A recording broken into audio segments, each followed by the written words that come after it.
Good morning, good afternoon, good evening, and perchance for some people, good night. Welcome to today's webinar, The Big Picture, Putting Evidence at the Center of Everyday Life. This is the first webinar in our four-part series, which is titled Putting Evidence at the Center of Everyday Life. And it's a global webinar series for citizen leaders and citizen-serving non-governmental organizations. Please note, we are recording this webinar, and the recording and slides will be available next week where you are registered. We're also live tweeting today's session from the Evidence Commission handle at Evidence.com. So please do visit us, retweet, share, and like. My name is Modupe Arifesola-Teju, and I'm pleased to co-host today's webinar with Maureen Smith. Maureen, do you want to give a little wave? We have an impressive roster of speakers joining us today. And here they are, listed in their order of appearance with their organizational affiliation.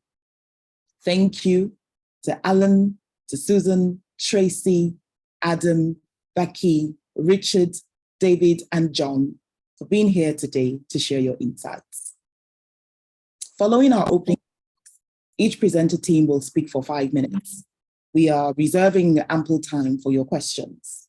So please use the chat box to pose your questions at any time during today's webinar. Our colleagues from the Evidence Commission are on hand to answer your questions and to share resources in the chat. Now, we want to take a moment to get to know you, our participants on today's webinar. And so we're going to launch a poll, and we're going to ask you just a couple of questions, and we're going to ask that you please take a few moments to answer those questions. You should see the poll up on your screen now. The first question is, how do you identify yourself? Are you for example, citizen leader? So are you a patient? Are you a carer? Are you a member of the public? Are you a consumer? Or are you a non-governmental organization representative? Are you a professional, for example, working in healthcare or in education? Are you a researcher? Are you a policymaker? Or do you identify as something else? Please select one of the options. And our second polling question is asking, where are you? Because we really want to know where you're signing in from. Are you in the North America, the US and Canada? Are you in South America, Europe, Africa, Asia, Australia, or New Zealand? Or by some random chance, somewhere else? I'll give you a few moments. Oh, the answers are in. And as we can see, 49% of people on this call identify themselves as researchers and 22% as professionals. I see that about 10% identify as other. It would be lovely to know how you identify yourself. So if you want to pop that in the chat box, that would be wonderful. And we have 9% of participants who are from non-governmental organizations and 8% who refer to themselves as citizen leaders. Thank you very much.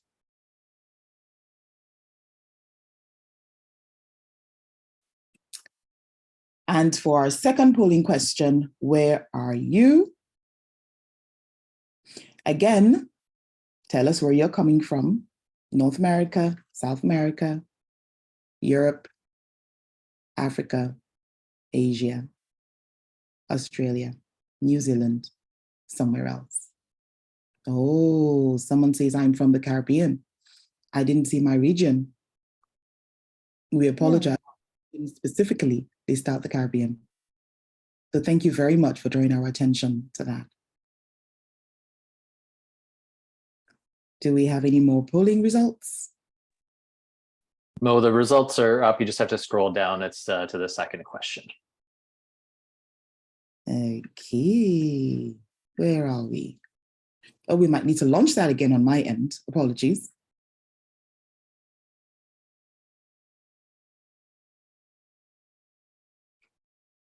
Stephen, if you can, do you want to tell us what they are? Oh, I see them. I see them. Okay, thank you very, very much for doing that. So 44% of us are from North America, US and Canada, closely followed, or perhaps not so closely followed by Europe, 29%. And then I see South America coming in at 13%, Asia at 9%, Australia and New Zealand, where it's very early in the morning, 1%. And that's it. So quite a diverse array. Again, apologies that we didn't list out the Caribbean in particular. So thank you very, very much. And I think we'll move on, in the interest of time. But thank you so much for joining us. We know how convenient or inconvenient it can be to join at this particular time of the day, depending on where you're joining in from. So this webinar series aims to push past the rhetoric around citizen engagement. We're going to zero in on concrete ways that citizens can use evidence to make decisions, can play meaningful roles in evidence synthesis, can navigate a sea of misinformation, and can also co-design systems transformation. The series is hosted by Cochrane, the Evidence Commission, and the World Health Organization's Evidence-informed Policy Network, EVIPNet. And all of the partners seized the opportunity presented by the COVID-19 pandemic to recognize the need to involve citizens in the evidence cycle, from co-production to use. So I will now briefly introduce each host organization. So Cochrane produces trusted, synthesized evidence for decision makers, including citizens. The Cochrane Consumer Network consists of members who are a fundamental part of producing evidence and engaging with citizens about health evidence, which is obviously a key part of Cochrane's work. We invite you to read the inaugural Cochrane Convenes report, which offers a path forward for evidence synthesis to prepare for and respond to future global health emergencies. The Evidence Commission produced its landmark report last year and its first update in January, and I must say that we're very proud of the work that's been done thus far. Our work prioritizes putting evidence at the center of everyday life. This is a key implementation goal, alongside strengthening the evidence support systems domestically and globally. Maureen and I co-chair the Citizen Leadership Group, which, along with the Implementation Council, is instrumental in moving these priorities into practice.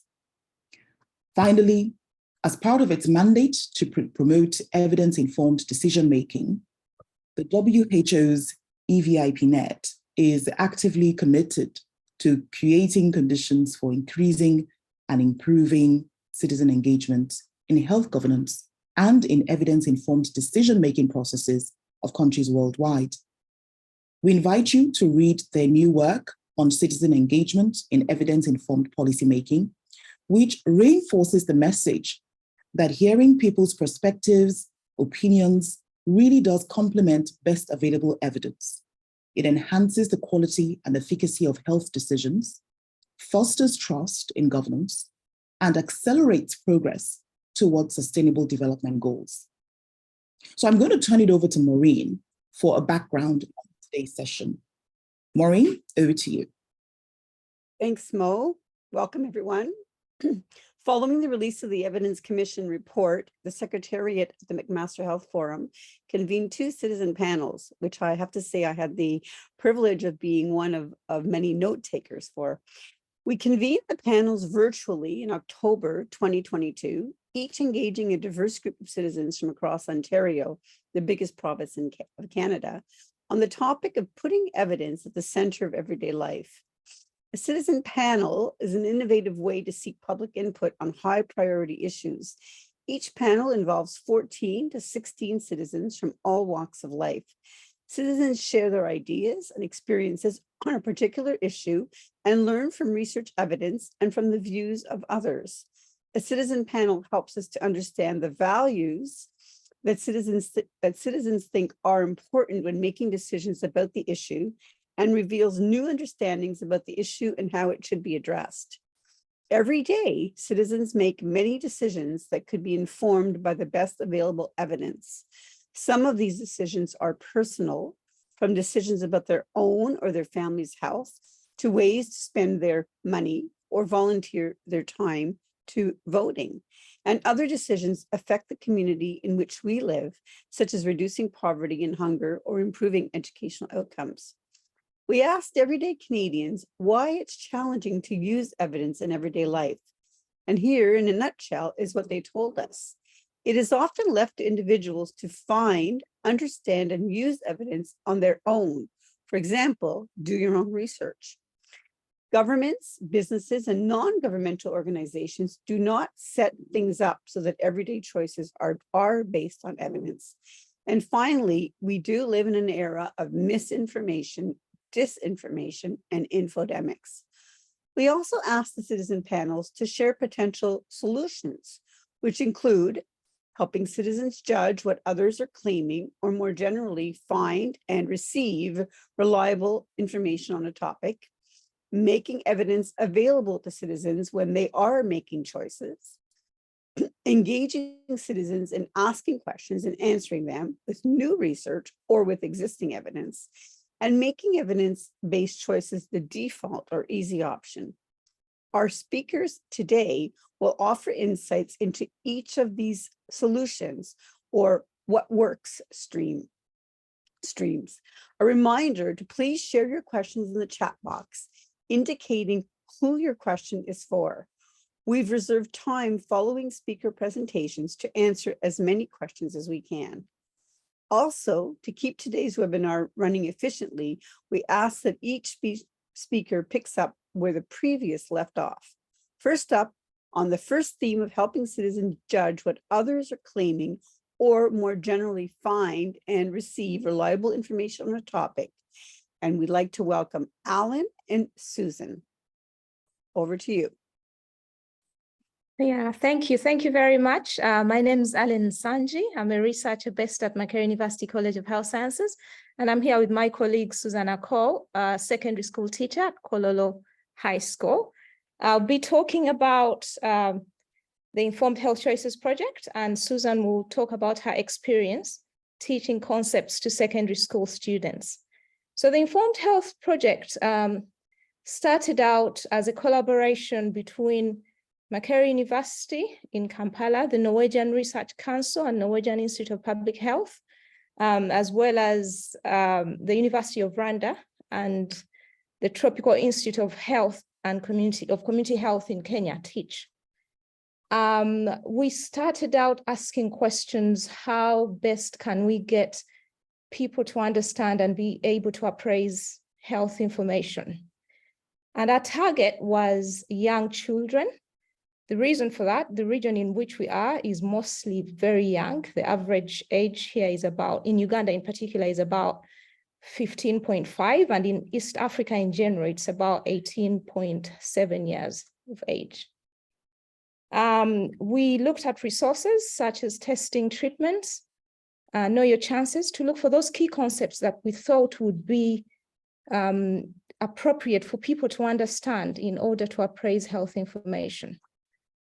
We started out with a younger population, like I said, between the ages of 10 to 12. Those were primary school students.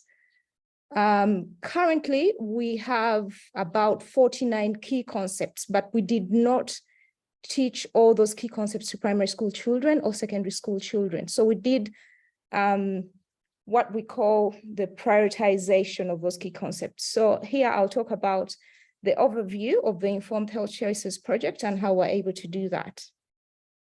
So by prioritizing the key concepts, we're able to identify those that we felt primary school children would be able to understand, as well as those that we felt secondary school children would be able to understand.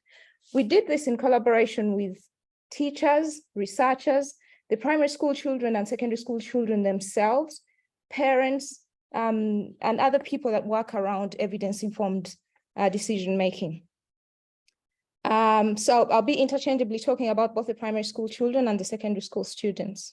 For the primary school students, we did 9 key concepts, as well as the secondary school students. Some of the concepts are similar, others are slightly different. We did a context analysis to be able to understand what sort of materials we're going to develop, but also what would be easily usable and useful. For the primary school children, we only focused on materials that were printed materials, because most of them are in places where there's no electricity, or in places where they have no access to internet. For secondary school students, we started out with three versions: a computer version, we did a projector version, and a Blackboard version. We ended up having an evaluation for the resources that we developed. The primary school resources were evaluated in 120 schools in Uganda, with a population of over 10,000 children.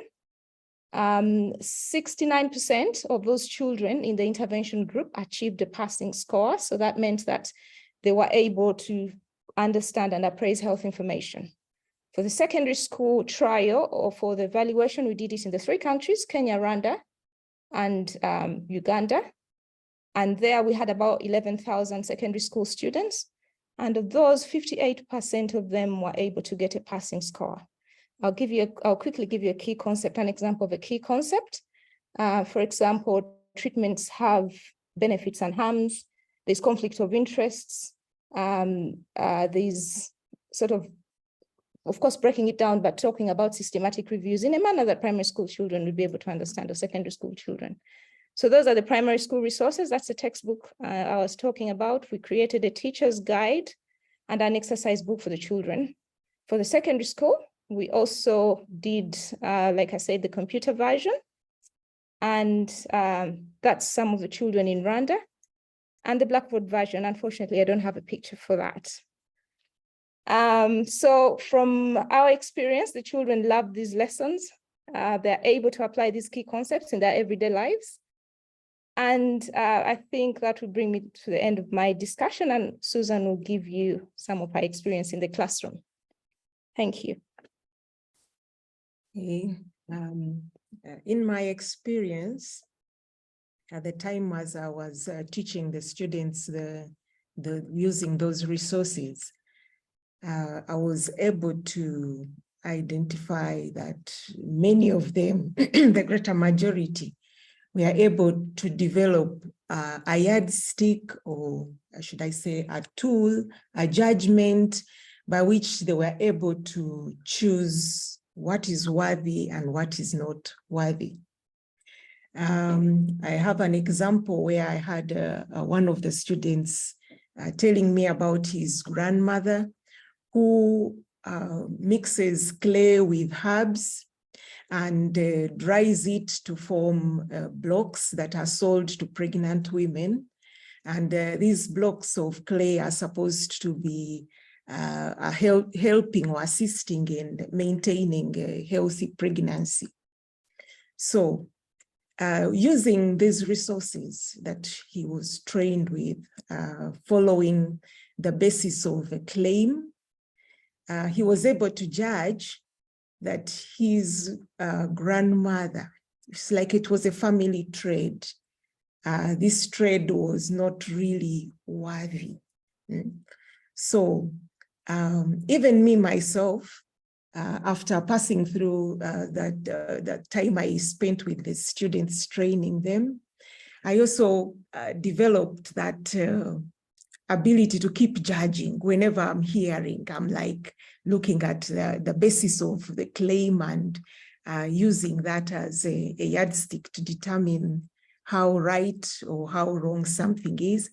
And these resources provide the students with a basis by which they can make good judgments that can help them to make better health choices. Okay, thank you. Thank you. Wow, absolutely wonderful. Thank you so much, Alan and Susan, for sharing with us the very cool perspectives, around the use of evidence, and also talking through the development of resources as well at school level. So thank you so much for sharing that. You're welcome. Our next speaker couldn't be here live, but has shared a video presentation, which we will be showing presently.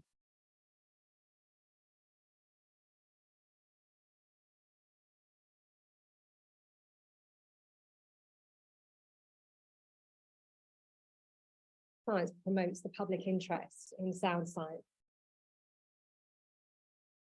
Hi, I'm Tracy Brown, the Director of Sense About Science. Sense About Science promotes the public interest in sound science and evidence. And what that actually means in practice is that we equip people with good questions, and we equip researchers to answer those questions in ordinary human language. And we work with both through successful campaigns, to create a public sphere where we speak openly about evidence. Even when it's difficult, we talk about all evidence and we have access to evidence. So we're very big fans of transparency. And I'm delighted to be taking part in this event and to share with you some of the opportunities and concerns that I have arising from 20 years working on the kind of fault lines when discussions about evidence can be tricky or frustrating or polarized. And there are many, many cases that I could have picked to share with you today. But I've chosen to show you something from our work because I think it illustrates an opportunity and a concern that's very much on my mind at the moment, which is we think when we talk about mobilizing people, getting people engaged in thinking about science and evidence, we think about means, motive, and opportunity. And on means, there's a lot of work for us to do to give people the resources to ask good questions, to understand complex evidence as we live in a world where decisions are made by algorithmic technologies and many other areas of decision making. We need to equip people to ask those good questions and to evaluate whether or not a product or a policy can actually bear the weight we're trying to put on the evidence behind it. Motive is something that we often try and connect with people on, and again, we need to be doing more work in this. We talk about why evidence matters. We might connect with people because of their inner skeptic. They're asking questions, they're perhaps at risk of becoming cynical, and we want to equip them with good questions that take them some way further forward in understanding what may be true or feasible or credible. And we also connect with people on what they care about, whether that's climate or safe medicine. We think about ways in which we can connect with people to talk about what's reliable evidence and how much of it we need. But the third one, opportunity, I think, is something that we neglect. We really need, as I suppose, a sector, a broad movement, we need to think about where we have those connections to decision making. Are we making them accessible to people with their questions about evidence? We don't want to be taking people with their curious questions and their skeptical questions off to the sideline and saying, let's have a kind of a session talking all about road safety or and the evidence behind it. We want to be directing those questions directly at people in decision-making positions and democratizing the opportunity to influence decisions with evidence questions. And so that's why I've chosen to show you today something from the opening of Evidence Week in the UK Parliament, where we take people from all over the UK with their questions about how parliamentarians, how their representatives are scrutinising evidence decisions by the government, and they bring them to the opening, and that is what opens Evidence Week in Parliament, not the researchers, not the decision makers, but those questions from the public. And here's an example of that.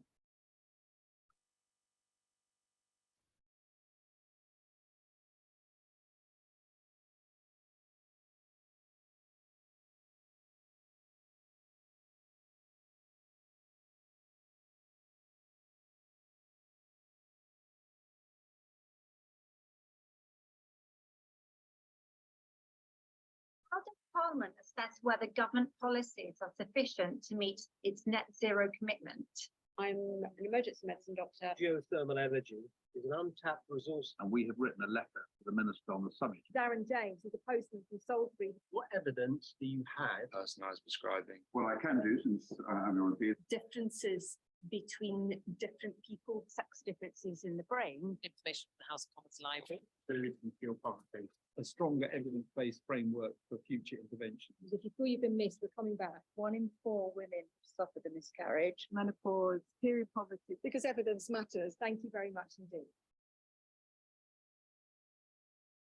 It was brilliant. The whole hour and a half was captivating. It's not every day you get the chance to ask the chair of the Environment Audit Committee your question. You're being heard by MPs. They have to take note of what you're saying. It kind of empowers you. People are curious about so many different topics. I was quite surprised about the amount of research that goes on. It really opened my eyes to how evidence is used by politicians and select committees. Anything that increases transparency is a valuable exercise. I would definitely do it again.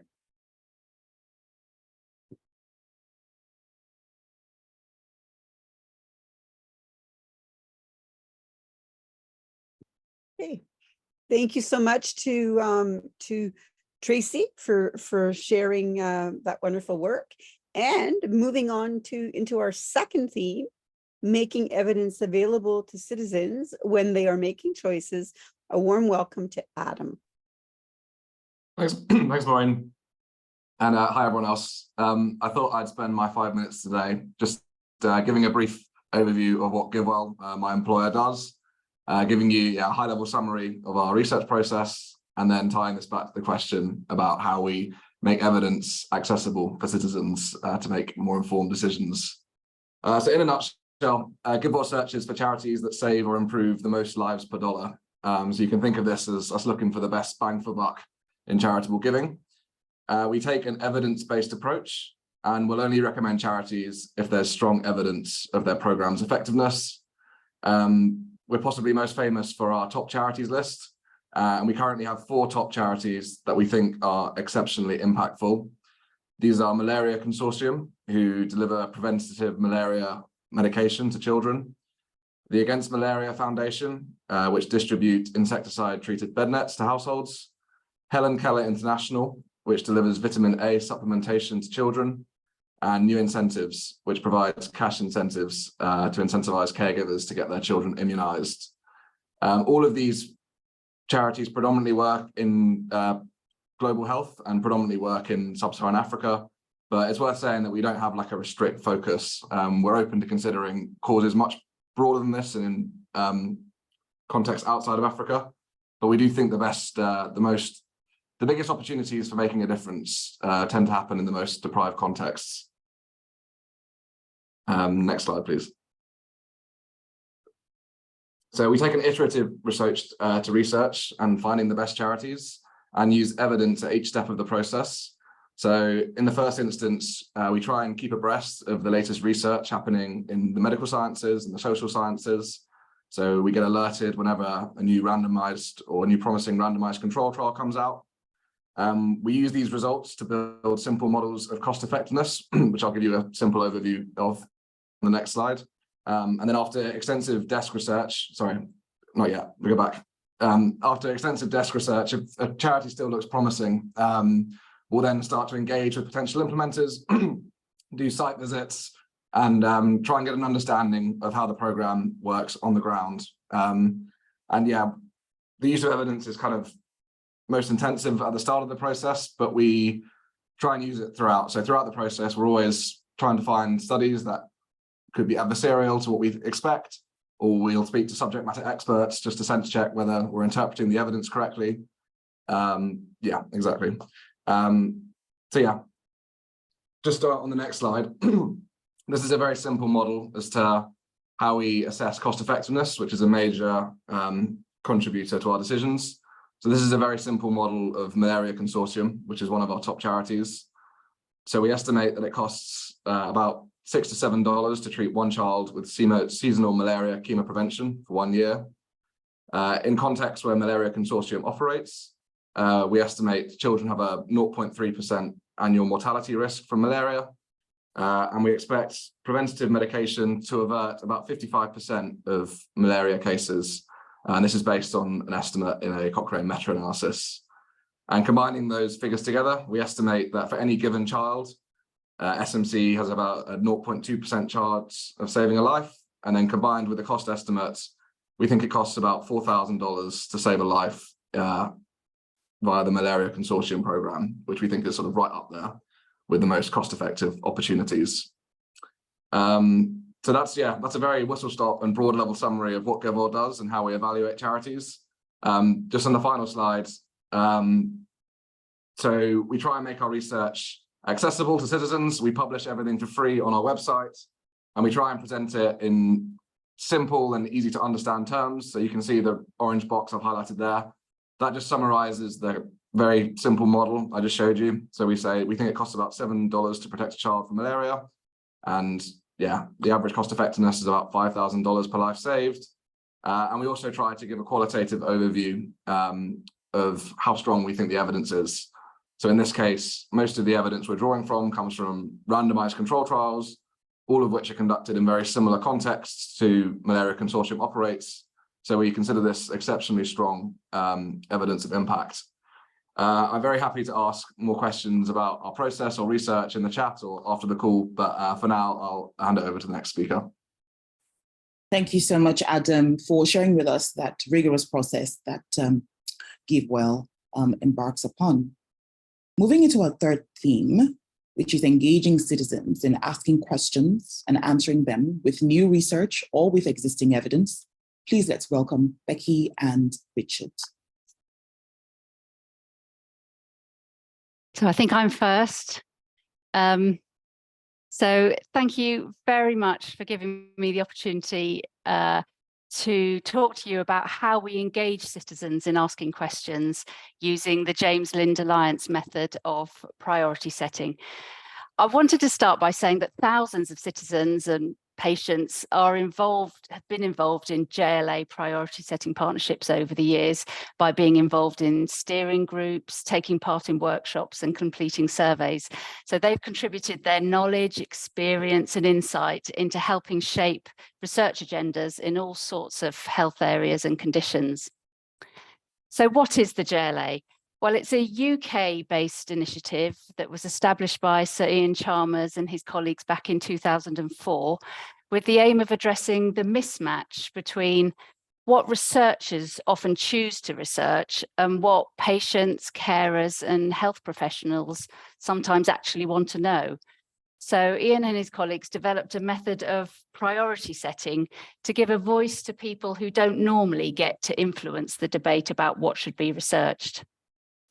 And this idea also ties into wider issues of avoiding waste in research by ensuring that the right questions are being addressed. So the JLA facilitates priority setting partnerships, or PSPs as we call them. And these are patient, carer and clinician collaborations. They aim to identify and agree by consensus the top 10 research questions in a given clinical area. The priority setting process typically takes about a year to 18 months, and each partnership is supported by one of our JLA advisors who acts as a neutral facilitator, guiding the PSP through the process to ensure that it's fair and transparent. The JLA has completed around 150 partnerships to date in a whole range of topics from cystic fibrosis, epilepsy, community nursing, palliative and end-of-life care, and breast cancer surgery are just some examples. And currently there's probably about 35 PSPs ongoing across the world. They're in the UK, Canada, Australia, and we have some in low resource settings as well, such as Ethiopia. So in my very short time slot, I'd encourage you to look at the JLA website to see the range of interesting PSPs and their top 10 priorities for research. And it'll also tell you how you can get involved in JLA PSPs too, if you're interested. So that was the brief run through about how we engage citizens in asking questions. And I'm going to hand you over to Richard now to tell you about how you answer them. Thanks so much, Becky. It's a pleasure to follow you. Cochrane and the JLA have a common heritage, because Cochrane was also established by Sir Ian Chalmers as well to address treatment uncertainties. So hello everyone, yeah, I'm Richard Morley. I'm the Consumer Engagement Officer for Cochrane. For those that don't know, Cochrane produces synthesized health evidence to the highest standards, and it publishes the answers to those questions for health and care decision makers, and that includes citizens. Cochrane has a long history of practical engagement of citizens, what Cochrane calls healthcare consumers, that's patients, carers and the public. engage them in asking questions and answering them. And what you can see in front of us is our ambition for this work. So I'm just going to take you around the circle there. Engagement. We're building a citizen science community. The Cochrane Consumer Network was formed in 1994, and it stands today at 2,222 patients, carers, and the public around the world in 106 countries. Those people are united because they're interested in health evidence and often want to be a part of producing it and sharing it. So membership of the Consumer Network is free, brings lots of benefits, but principally, I think it's about a dialogue about evidence-based medicine. The second segment there is about co-production, and we're committed to citizen involvement in producing our evidence. So Cochrane is working increasingly to co-produce more of its evidence. Consumers can be members of author teams. They can be members of systematic review advisory groups. They've even led the production of systematic reviews. And citizens are involved in peer reviewing all of our abstracts and full reviews too, and are part of the governance of the organization. And Maureen here is chair of our consumer network, for which we're very grateful. Accessibility, well, we're trying our very hardest to make our evidence relevant and usable. We've already heard about the infodemic of misinformation, disinformation, and we want to create an environment where people can ask for and understand reliable evidence. And so we've produced a lot of learning around this. And for example, our Evidence Essentials, co-produced and free Evidence Essentials learning has been accessed over 60,000 times, and it's now available in English, Russian, German, and Spanish, and I'll post a link to that shortly. But we also want to make sure that our evidence is accessible to citizens, from translating it into multiple languages and ensuring that it's written in plain language. And all our plain language summaries are freely accessible around the world to citizens. We're working in partnership with others in this evidence community. We're all part of the same evidence ecosystem, and it's a delight to be partnering with the organizations here today. We were also founder members of the International PPR Network for Health and Social Research as well. And finally, I'm going to talk briefly, we're accountable to the people that we serve, and we strive to improve and make our work relevant all the time. And we're evaluating, reporting our work, and we're forming a co-production methods group so that we can do this better. And there's much more information on the consumer website, consumers.cochrane.org, and on social media as well, at Twitter at Cochrane Consumer. Thank you very much. That concludes my brief presentation. Thank you so much. We do appreciate that, Becky, and thank you very much, Richard. And so moving into our fourth and final theme, which is making evidence-based choices, the default or the easy option. Welcome, David. Hi, hope you can see me. Yeah, I'm David Halpern. I run the Behavioral Insights team, often known as the Nudge Unit. What's that about? Well, it turns out a lot of things we care about in the world, about human behavior, including our health and all the rest of it. And why would we care about that? A lot of these issues, of course, you want to build an evidence base, and you want to do it for policymakers, so on, with respect to Cochrane, who's featured pretty heavily. You want medics to make wise choice, but so much of the action is the choices we all make in our everyday life, right? About do we live well and healthily? In most countries now, the majority of years of healthy life lost are from health and lifestyle factors. Do we eat well, and do we exercise, and do we maintain social connection, and all the rest of it? Of course, the focus on it today has been very much on health, but it also applies for lots of other things too, right? In terms of what's the best way of teaching our kids how to read and write, or to learn, or do maths? That's obviously our schools worry about it, but there's something that parents should and do worry about as well. How do we stop our kids getting into trouble with crime? What's a way of redirecting it? How do we even, how do we save more? There are so many questions even about our well-being. And one of the things about human behavior and humans in general is that, it's often said we're rationalizing, not rational creatures. So we look for confirming evidence. All of us pretty much, we're inclined to do that. We tend not to think in a sort of We're not utility maximum. We're not perfect machines who work out and weigh the evidence. So we'll often do something which is something we've already done. It's habit-based and so on. So it's really, really relevant. I actually totally love the opening presentation, the work in Uganda. I think it's an absolutely wonderful example of kind of leaning into this space. Because what is it we'd really want to make it easy? Well, let's think about three basic things. Is it easy, would we think of seeking the evidence? Do we even think of asking, what's the counterfactual, And the Uganda totally brilliant intervention. Its effect size is not only on kids, but also, of course, the teachers and the parents. It changed their behavior. It makes them sort of seek and ask, and what sits behind it, right? Why do you say that thing? Where's that claim come from? So great. Do we even ask the question? And the truth is, often we don't. We don't probe when claims are made. We don't even probe our own behavior. Why do I do that thing? Why do I think that's good or right or wrong? So that's great. How do we make that as easy as possible and to encourage people to do that? If we do seek it, would we find it? So I've been involved, some on the line may know, in the UK and elsewhere, about creating these so-called what work centres in lots of places and new areas. And it's really important. They built fantastic evidence base, often aimed at professionals, but we really want to democratize that, right? So, if I'm trying to find out, if someone's trying to find out, can they take their hay fever medicine if they're pregnant? How would they find out? Can they find that easily? Or do they just keep getting referred on to another source? And can they trust that source? Or if I'm trying to figure out how to lose weight, what are the real factors that drive it? What will be effective, etc. So it's often surprisingly hard to identify reliable sources. And now, of course, even with generative AI, as the world is fascinated by, it's very good at generating plausible accounts, but not necessarily ones that are accurate.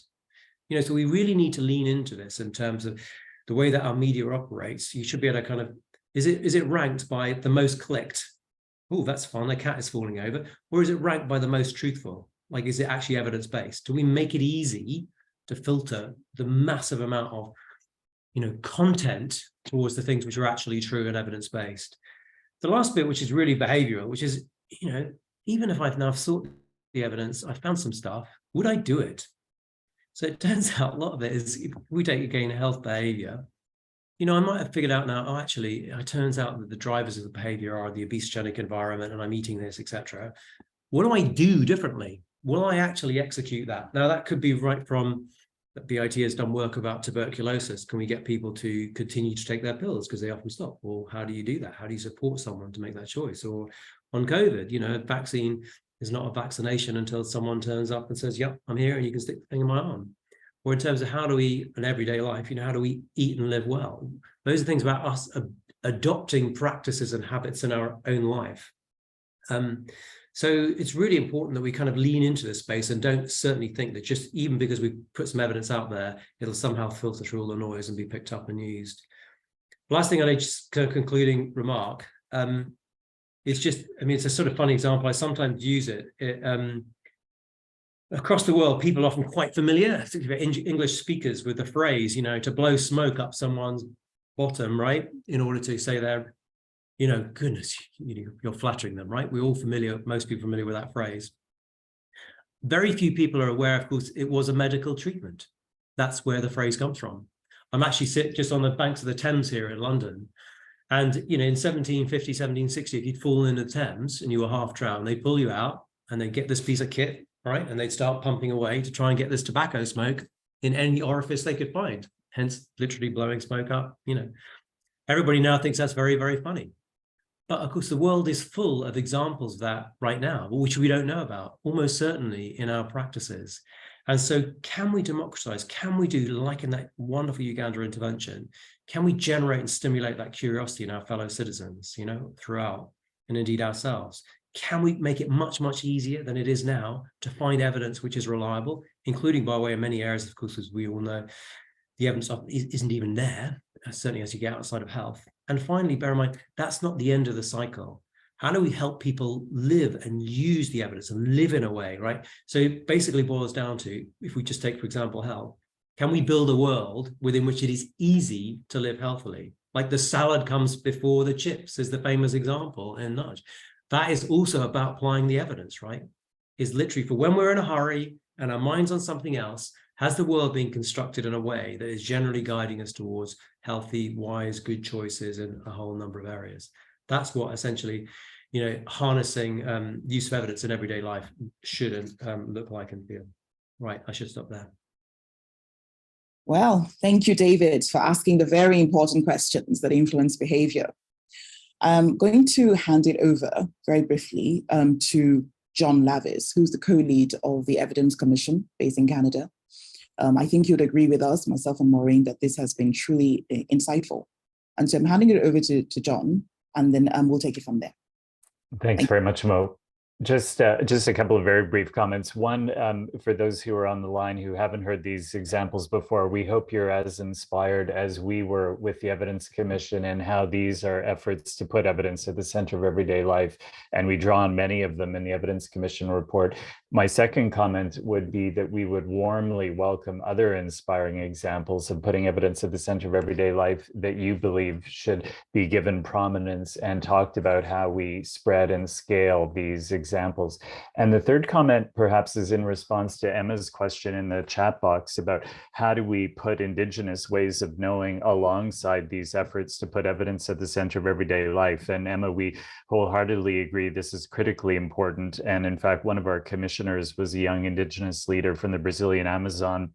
And there's a particular exhibit in the Evidence Commission report that speaks to this. And we and our national efforts in Canada have been seeking out Indigenous leaders like Marco Greenwood, who have argued how important it is to make sure that efforts to learn from Indigenous ways of knowing and give it prominence need to happen alongside these efforts to put evidence at the center of everyday life. So I think we have a lot to learn about how we can do better in that space. But speaking on behalf of the Evidence Commission, we think it's absolutely a critical way forward. So thank you to our speakers, hugely inspiring. And to those on the line, if there's other examples you think we can learn from, we'd be delighted to hear them. Back to you, Mo. Thank you. Great. Actually, it's Maureen. okay. So thank you, John. So question period, what we've all been waiting for. So if you have questions, please feel free to add them to the chat box and let us know which speaker you are addressing your question to. And I will start us off with a first question for John and no, excuse me, not John, Alan and sorry, that's my little Susan. Alan and Susan, thank you. Sorry about that. So Joseph Abraha wants to hear from the Macquarie University colleagues about how they help students in informed decision making and if they developed any decision aid tools. I'll take that.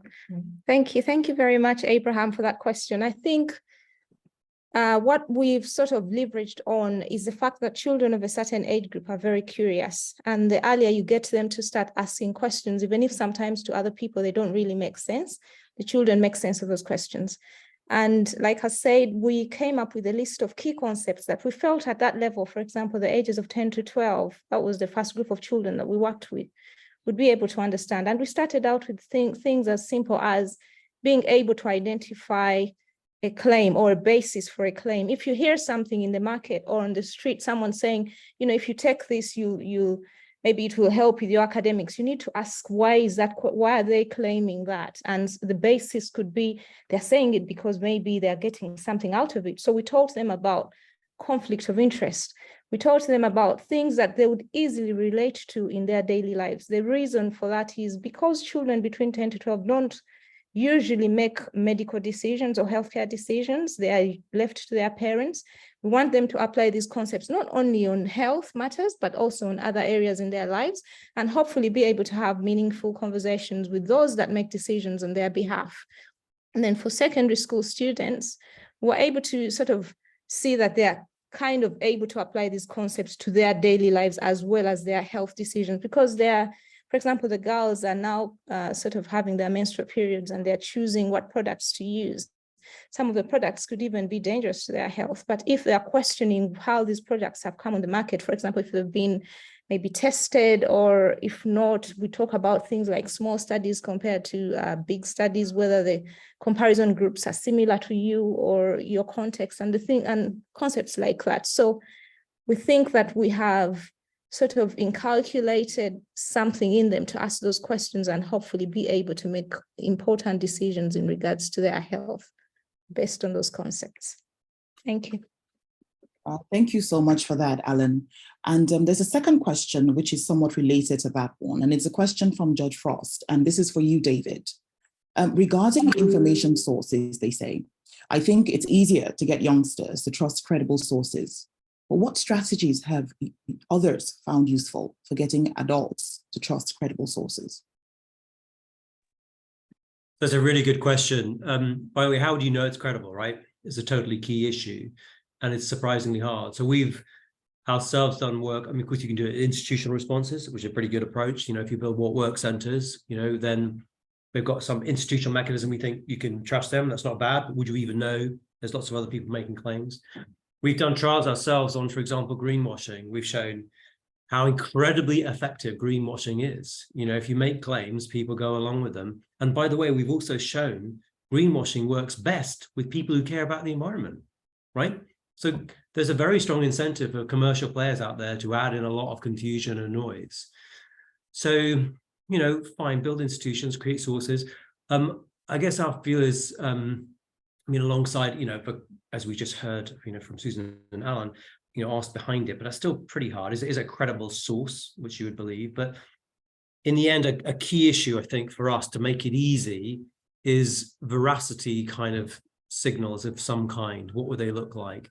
And in the world that we now live in, there's a totally key role on social media and some of the platforms is that you have some kind of veracity score in there, right? You know, so that in an ideal world, there's like a tag, which is some kind of estimate of, is this likely to be a credible source? Is this likely to be a true bit of evidence? So that can power, as it were, a lot of our feeds and our sources, as opposed to, it shouldn't be an ad word, right?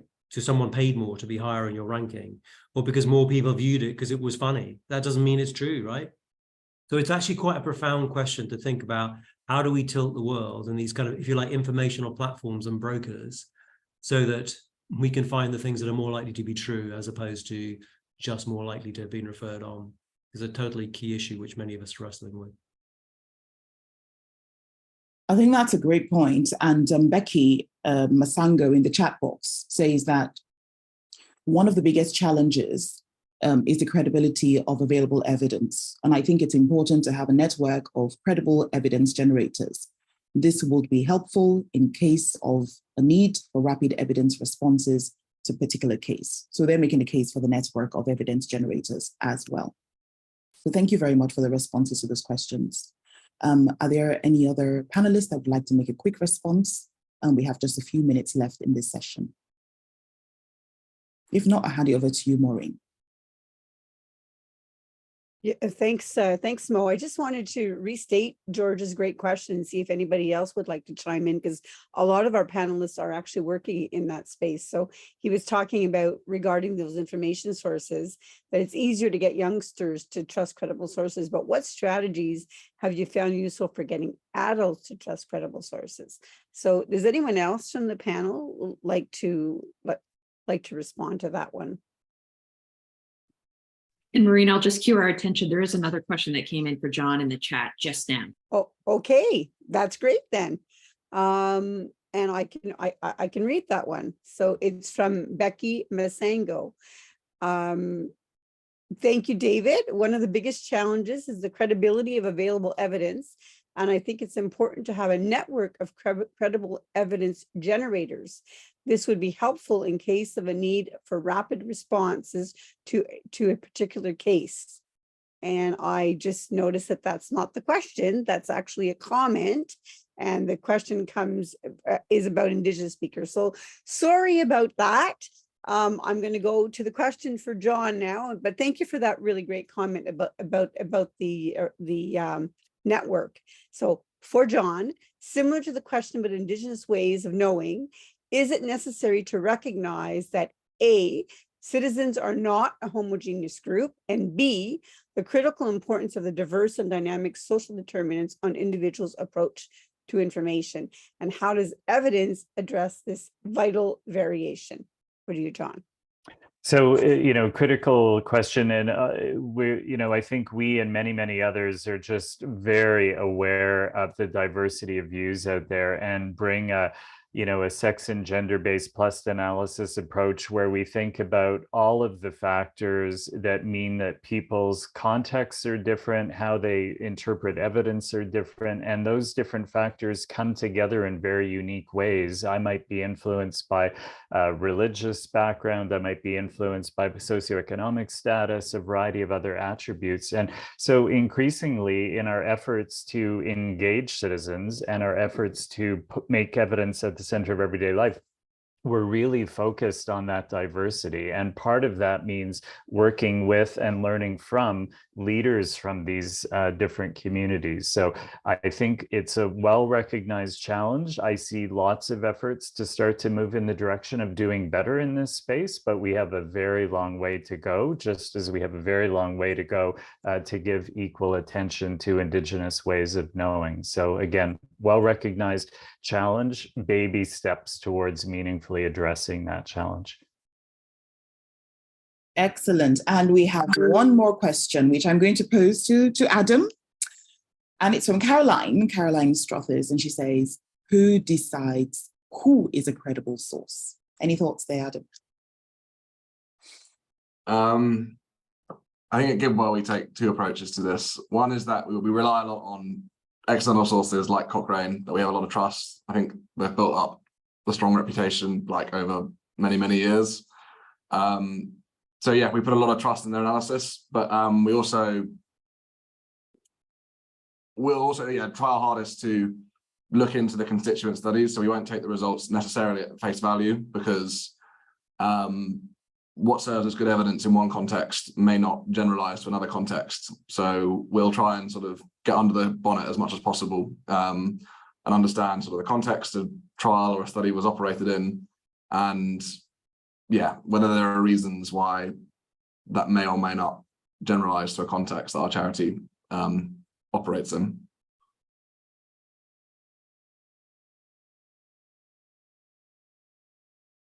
All right. Thank you so much, everyone, for those great questions. So a very special thank you to our speakers. As you can see, they could have each had their own webinar with all of the information they have. So we especially thank them for condensing into a very short presentation so that we could show you in a whole range of what people are doing out there who are committed to putting evidence at the center of everyday life. Please take a moment to register for session 2 of the series titled Citizen-Backed Evidence, Engaging Citizens in Providing Evidence Synthesis and Support, including for Evidence-informed Policymaking, taking place on August 30th. So that adjourns today's webinar. Have a good day, everyone. And thanks again for joining us. And we hope to see you in 2 months. Thank you. Thanks to the presenters. Excellent job.